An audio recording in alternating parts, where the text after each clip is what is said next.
안녕하십니까. 오늘은 삼일체 하나님에 대한 세 번째 시간으로 삼일체 흔적에 대해서 함께 생각해 보도록 하겠습니다. 이 삼일체 흔적이라는 말은 라틴어로는 베스티기움 트리니타스라고 합니다.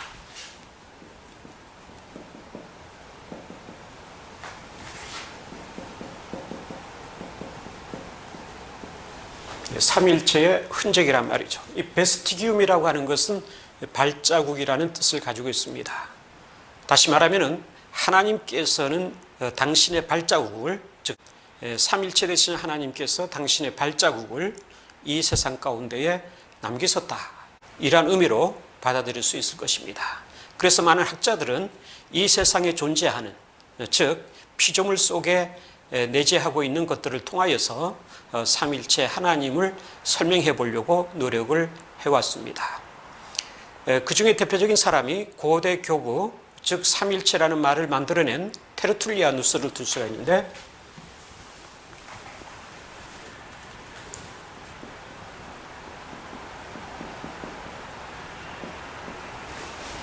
그런 여러 가지 차원에서 이 삼일체 흔적을 얘기했습니다. 첫째로 들 수 있는 것은 샘을 말하죠. 그 샘에서 물이 흘러나오는데 물줄기가 흘러나오죠. 그래서 이것이 하나의 하천을 이룬다, 이렇게 보았습니다. 즉 샘에 해당되는 것이 성부이고 물줄기에 해당되는 것이 성자이고, 그리고 하천에 해당하는 것이 성령이라고 하는 것입니다.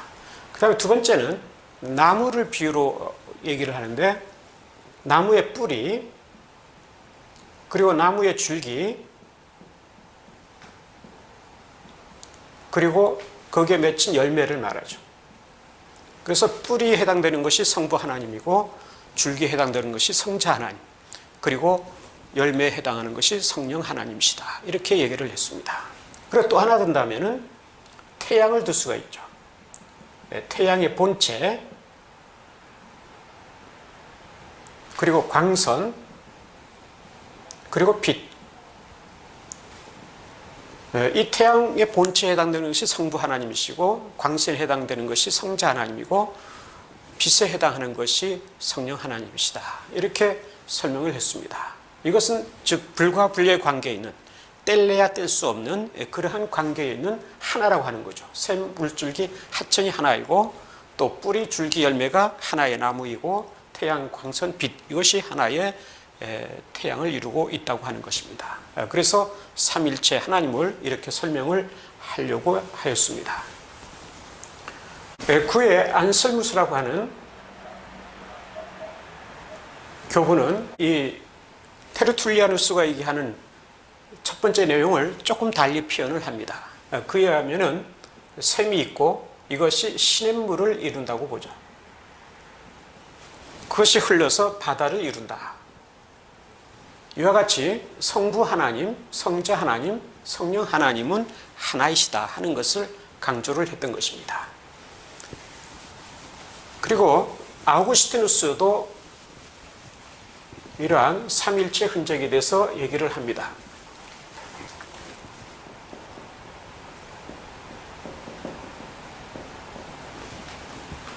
아우구스티누스는 독특한 방법을 얘기했는데, 특히 인간의 존재에 있어서 삼일체의 흔적을 발견해냈다고 할 수가 있겠습니다.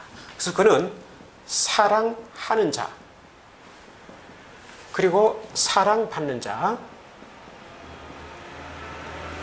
이 사이에 사랑이 있는 거죠. 그래서 이와 같이 사랑하는 자와 사랑 그 자체, 그리고 사랑받는 자, 이와 같이 삼위일체를 설명을 했습니다. 그리고 더 나아가서는 기억, 지성, 의지, 이와 같이 표현을 하기도 했습니다. 이 기억을 통해서는 삼일체 하나님을 기억할 수 있는 능력을 말하죠. 그리고 지성이라고 하는 것은 삼일체 하나님을 알 수 있는 능력을 말하고, 의지라고 하는 것은 삼일체 하나님을 사랑하는 그러한 능력을 말합니다. 이것도 역시 불과 분리의 관계에 있는 삼일체 하나님을 설명할 수 있는 그러한 흔적이라고 얘기를 하고 있는 것입니다.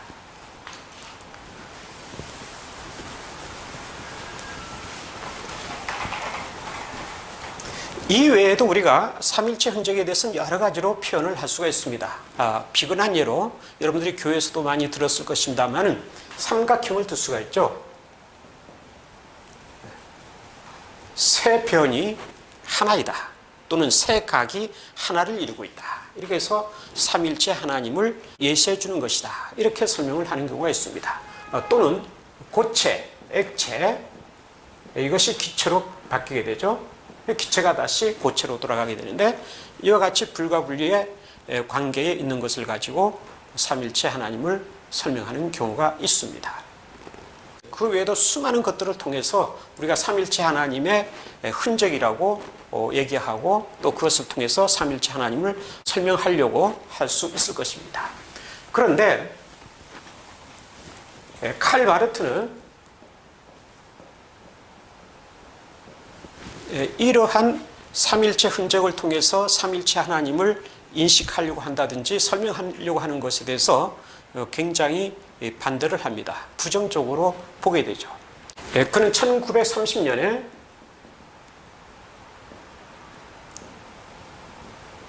성령과 기독교 생활이라고 하는 책을 썼습니다. 이 책 속에서 아우구스티누스의 아까 말한 삼일체 흔적을 통해서 삼일체 하나님을 설명하려고 하는 그러한 논리, 논조를 굉장히 비판을 합니다. 그 비판의 이유 가운데 하나는 존재유비라고 하는 거죠. 조금 어려운 말이 될지 모르겠습니다만은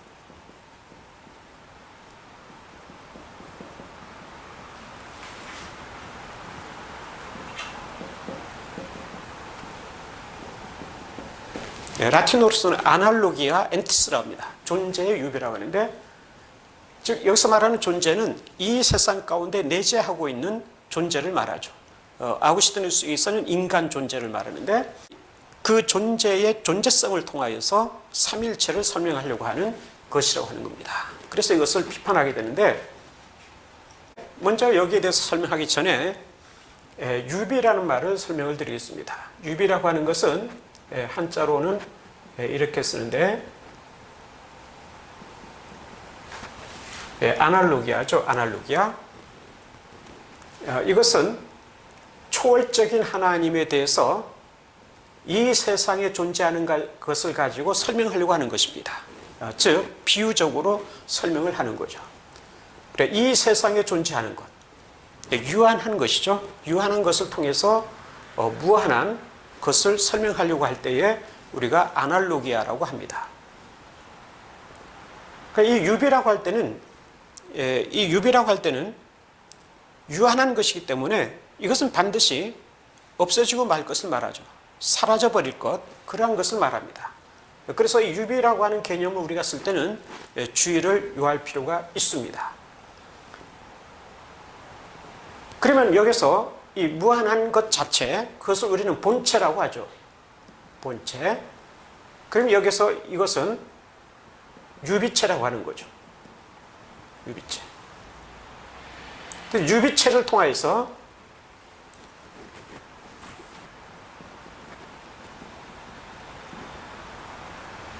유비체라고 하는데, 이 유비체를 통하여서 본체를 설명하려고 하는 것입니다. 잠깐 여기서 지난번에 설명했던 히브리서 1장 3절의 말씀을 다시 한번 제가 언급을 하도록 하겠습니다. 여기에 보시면은 예수 그리스도는 성부 하나님의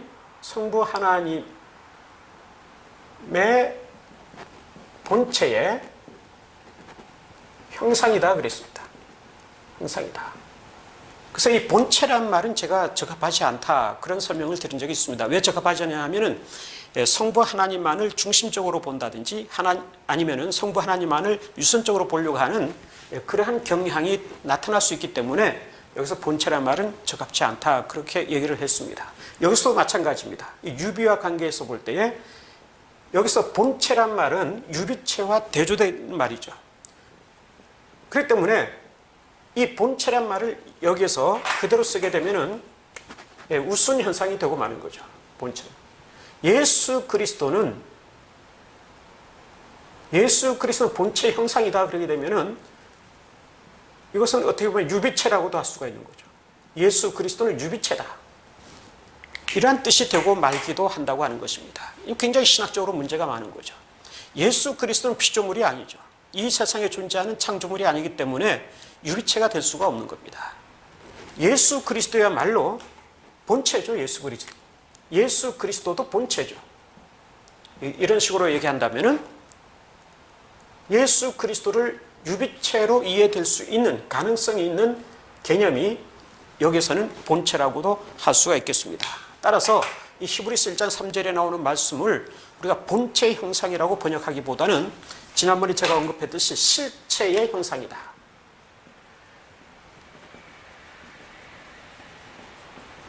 이와 같이 번역을 하는 것이 적절하다고 얘기를 할 수가 있겠습니다. 자, 어떻든 여기서 칼바르트는 이러한 유비를 통해서 본체를 설명하려고 하는 이러한 것은 굉장히 비신학적인 것이라고 얘기를 합니다. 인간 세계에 존재하는 것은 모든 것이 유한한 것이고 또 그것을 통해서 성부 하나님, 성자 하나님, 성령 하나님 그리고 그 한 분이신 삼일체 하나님을 온전하게 설명할 수 없다고 하는 거죠. 그렇기 때문에 그는 이러한 유한한 것 속에 존재하는 것을 설명할 것이 아니라 계시를 통해서 설명해야 된다고 봅니다. 계시를 통해서.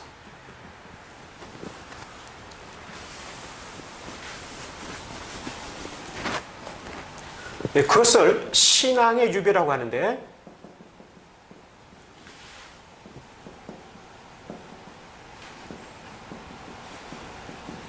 신앙의 유비란 말이죠. 아날로기아 필에 이것을 통해서 설명을 해야 된다고 하는 것입니다. 그럼 신앙의 유비라고 하는 것은 철저하게 계시의 근거를 둔 것을 말하죠. 존재의 유비라고 하는 것은 어떤 예증을 통해서 설명을 하려고 하는 것을 말합니다. 조금 더 구체적으로 설명을 드리도록 하겠습니다. 자, 이 존재 유비라고 하는 것은 예증을 통해서 설명하려고 하는 거죠. 아까 말했듯이 테르툴리아누스든지 아우구스티누스든지 이런 사람들이 얘기하는 것들이 바로 예증이라고 할 수가 있습니다.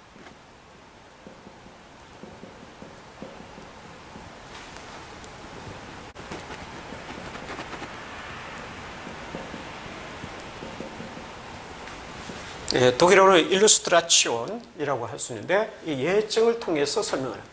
여기서는 세상의 언어로 설명을 하게 됩니다. 그러다 보니까 굉장히 한계성을 가져오게 되죠. 하나님에 관한 진술을 충분히 설명할 수가 없게 되는 겁니다. 단지 이 세상적인 언어의 차원에 머무르고 만다고 하는 거죠.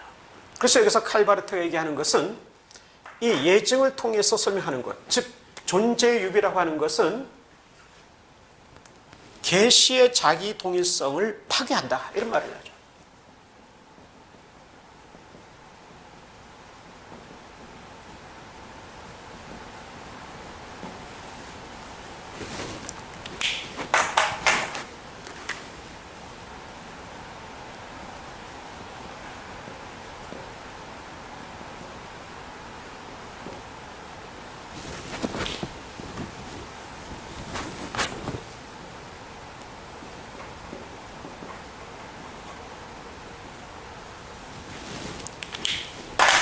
계시의 자기 동일성을 파괴한다. 다시 말하면 계시의 그 본질 그 자체를 파괴하고 만다고 하는 거죠. 아니 왜곡시키고 만다고 하는 겁니다. 그렇기 때문에 이러한 예증을 통한 설명은 한계가 있는 것이고 더 나아가서는 삼일체 하나님에 관한 내용을 왜곡시킬 수 있는 가능성이 내포되어 있다고 하는 것입니다. 그래서 그는 신앙의 유비를 얘기하는 겁니다. 신앙의 유비라고 하는 것은 계시를 통한 설명인데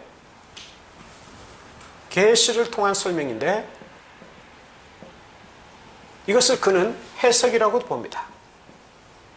예증이 아니라 해석을 해야 된다고 하는 거죠. 인터프리타치온.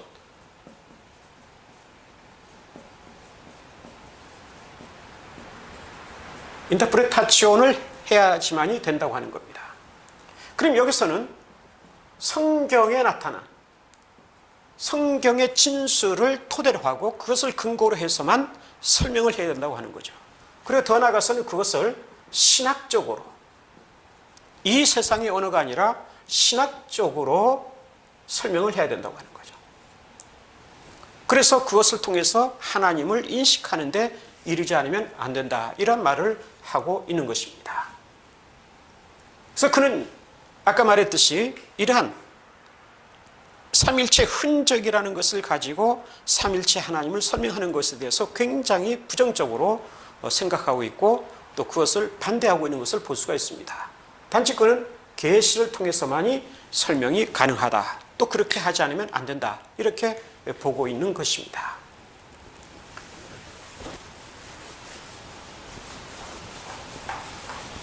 그러고 보면은 아까 말한 테르툴리아누스든지 안셀무스 또는 아우구스티누스, 이러한 사람들이 얘기하는 삼일체 흔적에 대한 논의, 그것과 칼바르트가 말하는 삼일체 하나님에 대한 신학적인 해석, 이 사이는 굉장히 갭이 있다고 할 수가 있는 것입니다. 그러나 여기서 우리는 하나의 정리를 하지 않으면 안 되는 딜레마에 빠져 있다고 할 수가 있습니다. 그러면 삼일체 하나님에 대한 흔적은 불필요하냐, 이것은 부당한 것이냐 하면은 꼭 그렇지는 않다고 할 수가 있겠습니다. 먼저 칼바르트가 얘기하는 계시를 통한 설명, 계시를 통한 해석, 이것은 굉장히 우리에게 직접적으로 중요한 것이라고 아니할 수가 없습니다. 물론 우리는 먼저 성경의 기초에서, 즉 하나님의 계시로서의 성경의 기초에서 삼일체 하나님을 발견해야 되고, 물론 삼일체 하나님을 체험해야 되고, 삼일체 하나님을 만나야 되고, 그 삼일체 하나님을 진술해내지 않으면 안 될 것입니다. 물론 거기에는 우리의 신학적인 언어, 개념, 이러한 것들이 필요하다고 할 수가 있을 것입니다.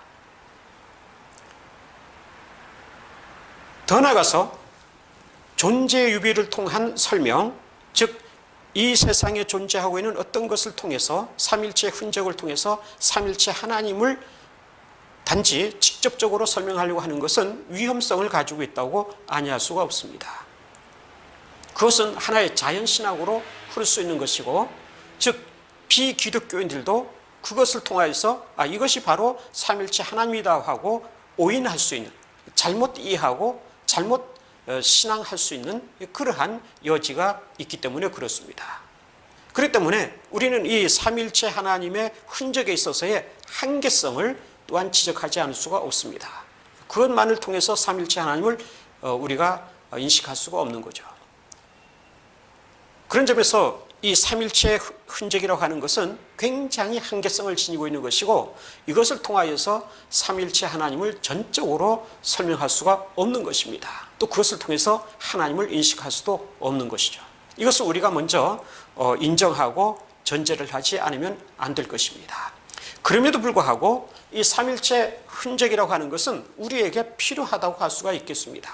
특히 변증적 차원에서,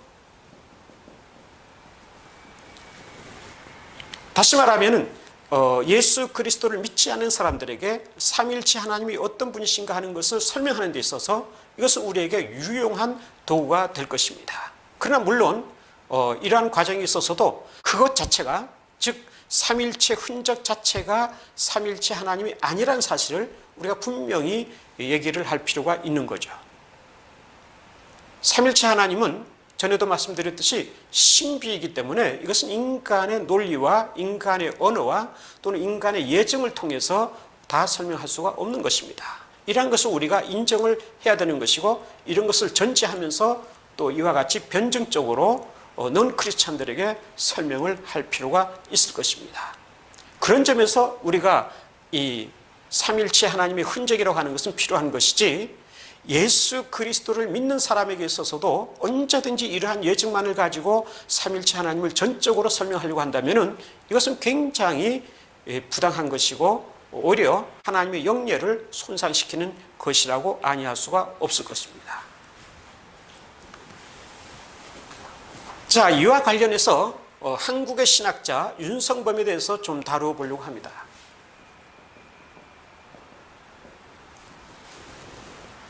여러분들이 잘 알다시피 윤성범은 단군 신화를 통해서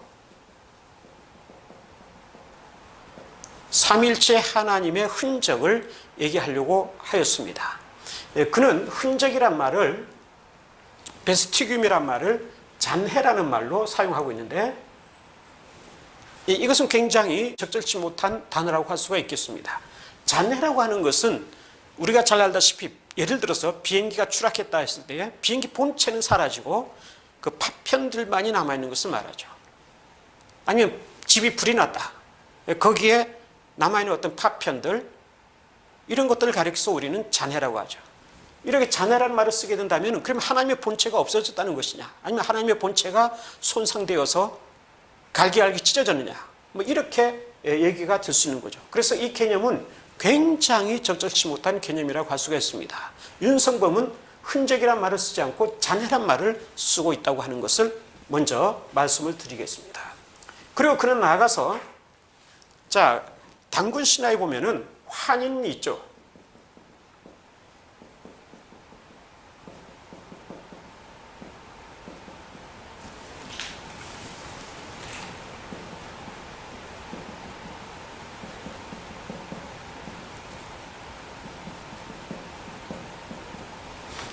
환인, 환웅, 황금이 있죠.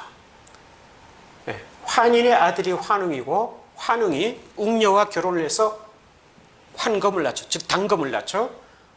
여기에서 그는 삼일체 하나님의 흔적을 발견할 수 있다. 뭐 그가 말한 잔해죠. 잔해를 발견할 수 있다. 이렇게 말을 하죠. 그래서 환인, 환웅, 황검에서 여기에서 그러면 셋인데, 세 위격인데 어떻게 하나가 되느냐? 이 하나라고 하는 것을 환이라고 하는 데서 찾고 있죠. 즉 똑같은 이름이 들어있다는 점에서 하나다, 이렇게 얘기하고 있는 거죠.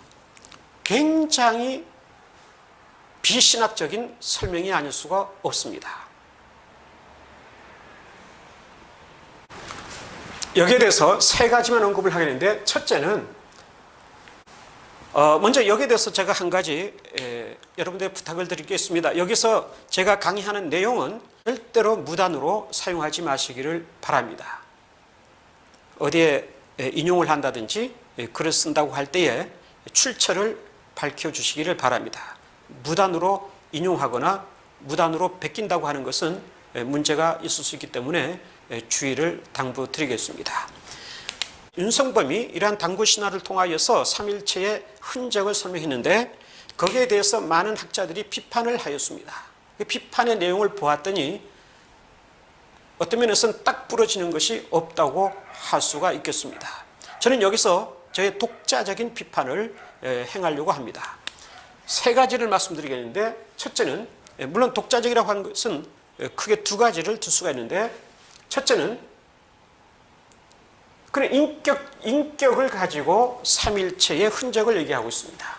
환인, 환웅, 황금이라고 하는 인격적인 존재이죠. 그러나 우리가 앞서 보았듯이 삼위일체 흔적을 다루고 있는 모든 것은 비인격적인 것입니다.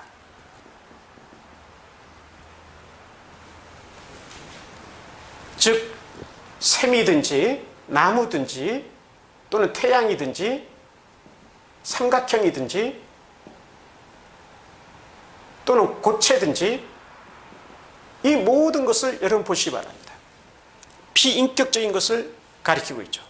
인격적인 것을 갖고서는 삼일체 하나님을 설명할 수가 없는 것입니다. 왜? 하나를 이룰 수 없기 때문에 그렇습니다. 처음에 제가 말씀드렸듯이 우리 사람이 A, B, C라는 세 사람이 있지만은 이 세 사람이 하나를 이룰 수는 없다. 이런 얘기를 드린 적이 있습니다. 그와 마찬가지로 인격적인 것을 가지고서는 삼일체를 설명할 수가 없는 거죠. 그럼에도 불구하고 윤성범은 인격적인 것, 환인과 환웅과 황금이라고 하는 인격적 존재를 가지고 삼일체 하나님의 흔적이라고 설명을 하고 말고 있는 것입니다. 이것은 굉장히 잘못된 것이죠. 그다음 두 번째는 신화를 가지고 얘기하고 있다는 거죠. 여기서 얘기했듯이 이것은 전부 무엇입니까? 하나님께서 창조하신 창조물이죠. 피조물이죠. 창조물을 가지고 삼일체의 흔적을 설명하고 있습니다. 그러나 윤성범이 말하고 있는 것은 신화죠. 신화라는 것은 하나님의 창조물이 아닙니다. 이것은 인간의 창조물이죠.